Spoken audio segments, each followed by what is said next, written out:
Les Pyrénées plus fort que la Savoie. François Bayrou vient de franchir une étape cruciale dans son Himalaya de difficultés.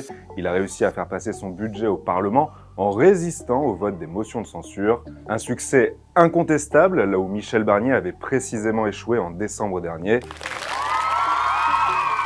Mais que le nouveau Premier ministre ne doit pas à lui seul.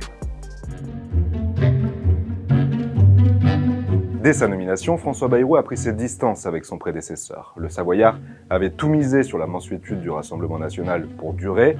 Son successeur a lui ciblé le Parti socialiste tout en ménageant l'extrême droite. En même temps, François Bayrou a promis à Marine Le Pen d'avancer sur plusieurs sujets institutionnels qui lui sont chers, comme la proportionnelle. Il a également défendu la chef du RN dans ses démêlés judiciaires avant de reprendre une de ses marottes politiques. Le sentiment d'une submersion. Ça, ce sont les signaux envoyés au parti à la flamme. Mais de l'autre côté, François Bayrou s'est attaché à créer les conditions du dialogue avec le Parti socialiste. Il a par exemple congédié le duo de macronistes qui officiait à Bercy en gardien du temple de la politique menée depuis 7 ans, pour y nommer Éric Lombard, un homme qui se dit de gauche et proche du patron du PS, Olivier Faure.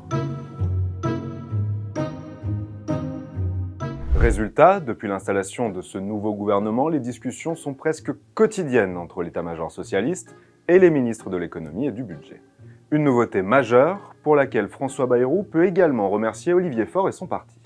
Car si le Premier ministre a accordé la priorité aux élus du PS, il a pu compter en retour sur leur désir d'ouverture après la chute de Michel Barnier ou leur souhait de se démarquer du NFP après ce fusil à un coup. Avec Michel Barnier, les socialistes dénonçaient une situation extrêmement grave, justifiant le vote d'une motion de censure a priori. Vous croyez que ça va bien? Vous pensez qu'on a perdu 2 mois et qu'à la fin, on se retrouve avec Michel Barnier à Matignon, c'est pas la crise? Et c'est surtout un gouvernement que je vois sans légitimité politique, sans légitimité démocratique. Avec François Bayrou, le parti d'Olivier Faure n'a cessé de faire bouger ses lignes rouges pour aboutir, au contraire, à la fameuse non-censure. Désormais, le PS se satisfait des victoires qu'il a pu arracher sur le budget de l'hôpital ou sur le nombre de postes d'enseignants, des concessions suffisantes à leurs yeux pour ne pas renverser le gouvernement. Enfin, il est difficile de ne pas reconnaître à François Bayrou une victoire sur la méthode, lui qui se prépare depuis des décennies à ses fonctions. Outre les concessions qu'il a su accorder à la gauche sans perdre le soutien de son socle commun, le centriste a su réduire au minimum les prises et les points polémiques. Il a par exemple fait le choix de reprendre les budgets préparés par Michel Barnier avant lui.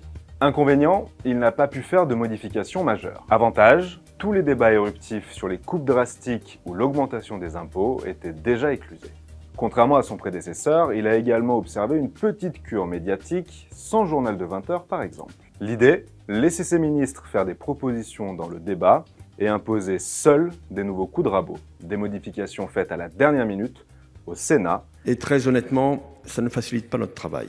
Rien de mieux en somme pour passer inaperçu. Voilà donc la recette qui permet à François Bayrou de faire passer son budget et d'envisager la suite. Une ascension qui n'aurait sans doute pas réussi sans le travail et la chute de Michel Barnier en décembre dernier, façon premier de cordée.